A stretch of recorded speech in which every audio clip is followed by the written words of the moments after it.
Beyler açıklanmış.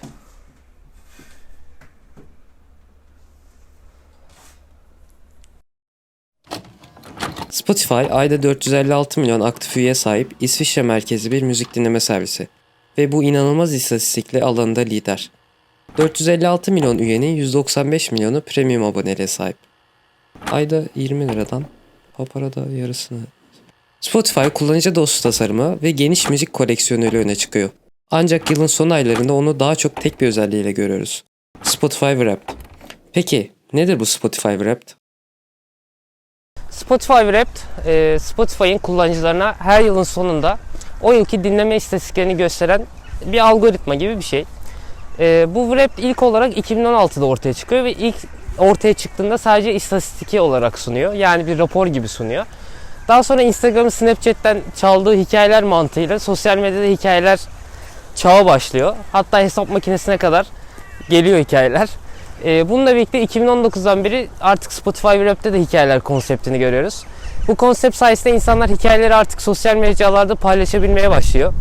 Ve bu onlar için bir ritüel haline geliyor. Hatta bazı kullanıcılar Spotify Wrapped'i Christmas'tan ya da Kurban Bayramı'ndan daha çok beklediklerini söylemişler. Artık hayatımızın bir parçası ve her yıl o anı özellikle bekliyoruz.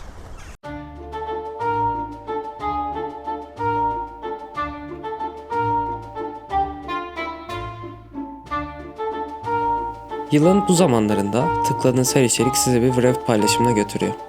Peki insanlar Wrapped'i neden bu kadar sevdi ve benimsedi? Gelin bir uzmanına soralım.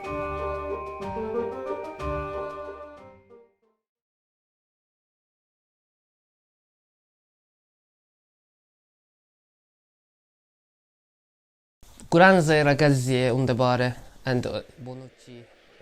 Müzik insanlar için çok önemli bir yer tutuyor. İnsanlar konuşarak, iletişim kurmadan önce de müzikle iletişim kurabiliyorlardı. Davullar çalıyor, danslar ediyorlardı. Tarih öncesi çağlardan beri müzik genlerimize kazınmış halde. Kendimizi sık sık onunla özdeşleştiriyor, kelimelerle anlatamadığımızı müzikle ifade ediyoruz. Bu da haliyle dinlediğimiz müziğin, kişiliğimizin ve düşüncelerimizin bir ifadesi yapıyor. Biz de bunları insanlara duyurma ihtiyacı duyuyoruz. Dinlediğimiz müzikten gurur duyuyoruz.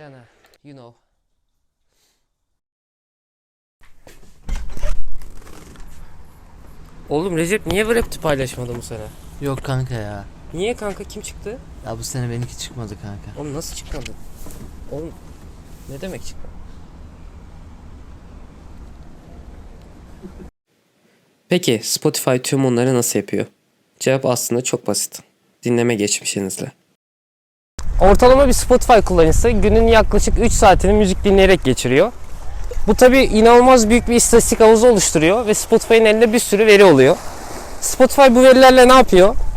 Bize özel şarkılar öneriyor, playlistler hazırlıyor. Hatta yıl sonunda bunları çıkarıp önümüze koyuyor. Peki hepsi bununla mı sınırlı?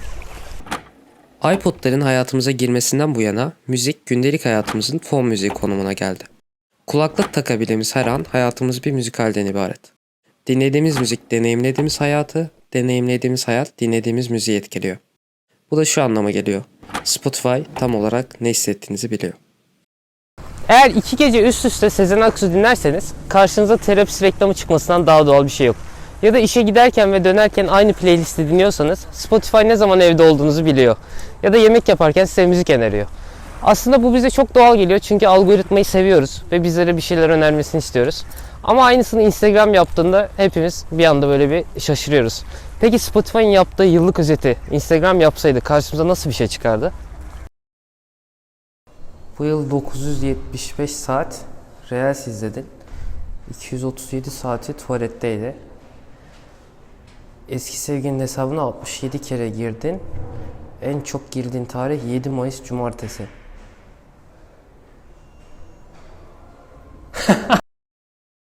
Wrapped Spotify'ın çok akıllıca dizayn edilmiş viral reklamı.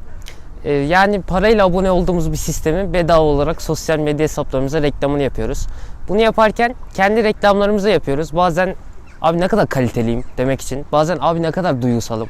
Abi ne kadar komiyim. Abi ne kadar ne bileyim enerjiyim, bir şeyim, şuyum demek için bunları paylaşıyoruz. Aslında bunda sorun yok. Kendimizi paylaşmamız gerek. Kendimizi insanlara aktarmamız gerek. İletişimi temelinde bu yatıyor. Ama yine de böyle akımlara ihtiyaç duymamayı isterdim. Hoşçakalın.